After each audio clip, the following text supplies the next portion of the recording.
The fastest way to get a divorce in Long Beach? Hi, I'm Tim Blankenship with divorce661.com. If you're in Long Beach and want to get through your divorce quickly and without hassle, you're probably wondering, what's the fastest way to do it? Let's break it down. The fastest path to divorce in California is when both spouses are in agreement. That's called an uncontested divorce.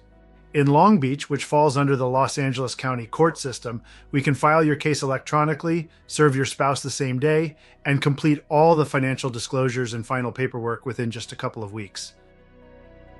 Here's how it works. We prepare and e-file your petition and summons. Your spouse then signs a notice of acknowledgement, which avoids the need for a process server. Both of you complete your preliminary disclosures, and we then draft your marital settlement agreement and judgment paperwork. Once everything is signed and notarized, we submit it to the court for review and final approval. We recently helped a Long Beach couple who wanted to move fast.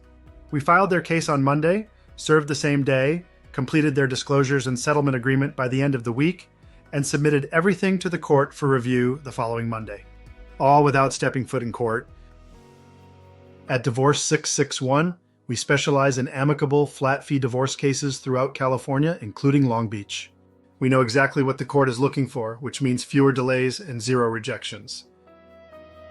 If you want your divorce done quickly, accurately, and without court appearances, visit divorce661.com and schedule your free consultation. We'll walk you through the process, handle every step, and get you finalized faster than you thought possible.